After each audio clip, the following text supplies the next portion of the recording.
All India Muslim personal law board का बड़ा ऐलान सामने आया। वक्फ कानून के खिलाफ आंदोलन का ऐलान किया गया है। बोर्ड की वर्किंग कमेटी की मीटिंग में यह बड़ा फैसला लिया गया है। पुराना वक्फ कानून को बहाल करने की मांग रखी गई है। 11 अक्टूबर को दिल्ली के जंतर मंतर पर एहतजाज किया जाएगा। 3 अक्टूबर को दुकानों को बंद रखने का यहाँ पर ऐलान किया गया है और मुस्लिम तबकों से ये ऐलान all India Muslim personal law board की तरफ से किया गया है। तो लगातार वक्फ कानून के खिलाफ विरोध का इजहार किया जा रहा है। इसी कड़ी 11 अक्टूबर को दिल्ली के जंतर मंतर पर एहतजाज होगा, जिसमें तमाम मुस्लिम तंजीम शरीक होने वाले हैं और मुसलमानों से भी अपील की जा रही है कि वो इस एहतजाज में बढ़ चढ़ कर हिस्सा लें। तो वक्फ कानून के खिलाफ आंदोलन का ऐलान किया गया है और लगातार इसका विरोध किया जा रहा है। अब तक कई बैठकें भी हो चुकी है। पुराना वक्फ कानून को वापस से बहाल करने की मांग उठाई जा रही है और इसी पूरे मामले को लेकर लगातार विरोध का इजहार अलग अलग अंदाज में हो रहा है। 11 अक्टूबर को जंतर मंतर का घेराव करने का ऐलान किया गया है। आपको बता दें कि 3 अक्टूबर को दुकानों को बंद रखने का बेहुक्म दिया गया है। बाकायदा all India Muslim personal law board की तरफ से नोटिफिकेशन जारी किया गया है। पुराना वक्फ कानून को बहाल करने की मांग लगातार उठाई जा रही है। सुप्रीम कोर्ट के जरिए वक्फ कानून पर फैसला आने के बाद all India Muslim personal law board ने पूरे मुल्क में जुमे की नमाज के बाद वक्फ कानून को लेकर दुआ की है। लखनऊ के इस्लामिक सेंटर ऑफ इंडिया में all India personal law board के रुकन मौलाना खालिद रशीदी फरंगी महली ने जुमे की नमाज के बाद वक्फ कानून में जो फैसला सुप्रीम कोर्ट ने दिया उसको मुसलमानों के हक में बताया है और ये कहा है कि आगे भी हमारे हक में फैसला आने की उम्मीद है।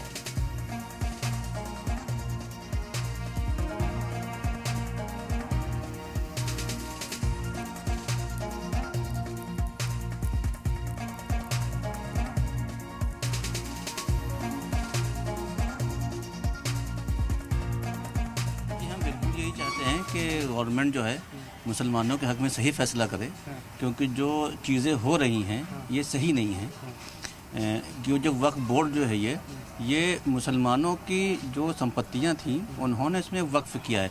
हम लोगों में एक सिस्टम होता है, जैसे कि आपके पास कोई कपड़ा है, आप गरीब को देना चाहते हैं तो वो उसको आप वक्फ कर सकते हैं एक मुसलमान के नाम से कि भाई हमारे बाद ये उसको मिले। तो वैसे ही वो संपत्तियाँ हैं जो लोगों ने वक्फ की हुई हैं और इस पर सिर्फ मुसलमानों का ही हक होना चाहिए। जी देखिए, जो फैसला आया है उसमें थोड़ी बहुत तो राहत दी गई है, मगर जो हमारे एतराज़ात थे, जो हमारी मुश्किलें थीं, उसको बहुत बड़े पैमाने तक हल नहीं किया गया है। इसलिए डेमोक्रेटिक सेटअप में रहते हुए जो इख्तियारात, जो रास्ते हमें दिए गए हम उनको इख्तियार कर रहे हैं। और India Muslim personal law board ने यह अपील की थी कि आज जुमे का दिन है और जुमे के दिन में खुसूसी तौर पर मुसलमान हर मस्जिद में जमा होता है, इसलिए इस बिल के ताल्लुक़ से वो अल्लाह की बारगाह में दुआ करे कि जो इसमें पॉइंट्स दिए गए हैं और जो इंटरिम आदेश आया है उस आदेश का जो फाइनल डिसीज़न आए वो हमारे हक़ में हो और जो भी एतराज़ात हमने इस पर जताए हैं वो एतराज़ात में हमें मुकम्मल राहत मिले। और इन तमाम मुद्दों को रखते हुए इस पर आज दुआ की गई। वक्फ बिल पर सुप्रीम कोर्ट का जो फैसला आया है उसके बाद आज इस्लामिक सेंटर ऑफ इंडिया में वक्फ बिल को लेकर दुआ की गई है। हमारे साथ बात करने के लिए मौजूद भी हैं इस्लामिक सेंटर ऑफ इंडिया के अध्यक्ष हैं मौलाना खालिद रशीदी। आज जो आप लोग दुआ कर रहे हैं वक्फ बिल को लेकर, अब क्या दुआ करी गई है, जिन जो रोक लगाएगी उसके अलावा क्या मांग रहेगी आप?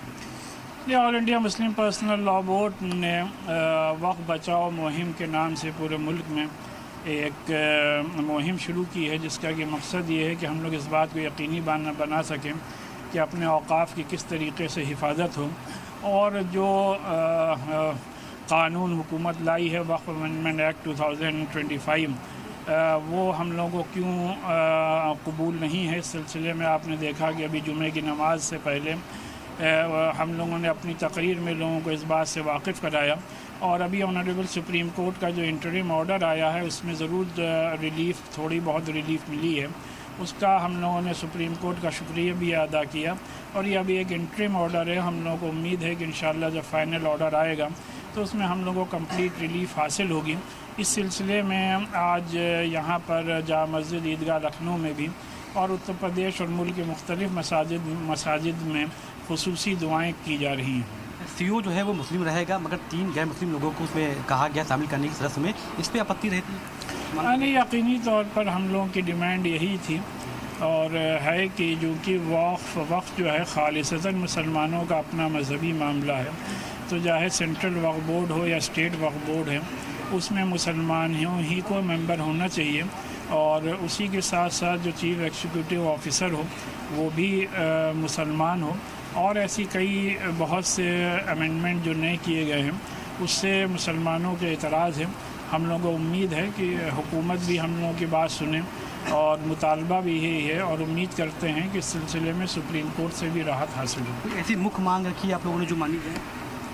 नहीं को हम लोगों ने तमाम बातें रखी हैं जितने भी अमेंडमेंट्स हुए हैं और उनमें चाहे जो गैर मुस्लिम मेंबर्स की शमूलियत हो या इसी के साथ साथ और जो बहुत सारी बातें रखी गई हैं जैसे लिमिटेशन एक्ट का मसला है, तो ये तो वो तमाम बातें हैं। और जो ASI के तहत प्रॉपर्टीज़ आती हैं उनको वक्फ से निकालने की बात कही गई है, जबकि वो once a waqf is always a waqf, ये सुप्रीम कोर्ट का अपना बहुत पुराना फ़ैसला है और इस्लामी शरीयत का ये कानून भी है कि जो चीज़ एक बार वक्फ अल्लाह की राह में कर दी जाती है तो वो हमेशा वक्फ रहती है। इस किस्म के बहुत से अमेंडमेंट हैं जो कि जिस पर कि हम लोगों का इतराज़ है।